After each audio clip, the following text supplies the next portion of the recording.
السلام علیکم ملګرو، هیله لرم چې خوشحاله او روغ جوړ وایاست. دا ټیم په دا ښه ښایسته شنګشتي کې ډاکټر مولانا صاحب زموږ سره موجوده دی. د ده سره به سوال وکړو چې ډاکټر مولانا صاحب د دې سوال په رڼا کې موږ ته کوم جواب راکوي.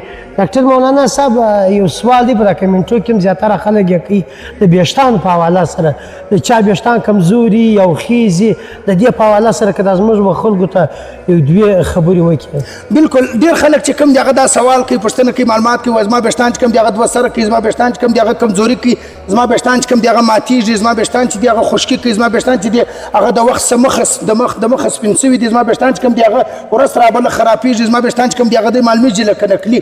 د دې دپاره یو بهترینه فارموله دا ده، اول د ځانه سره د دې یو نسخه نوټ کړئ. لسن وږه چې ورته وایي، د وږې خور چې کوم دی، وږه نه، د وږې خور چلکه چې کومه ده هغه به راواخلې، په ژیړو تیلو کې به حسب مقدار ژړ تیل مثلا پاو دي او داسې تقریبا لږ به د لسن چلکه چې کومه ده هغه به کې راویشئ، او بیا چې کله د غسل وکړئ ویښتان به په غوړه.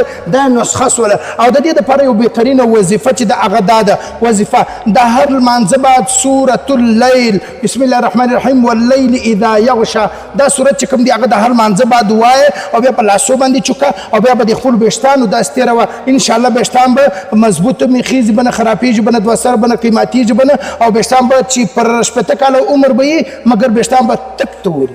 ماشاءالله ماشاءالله.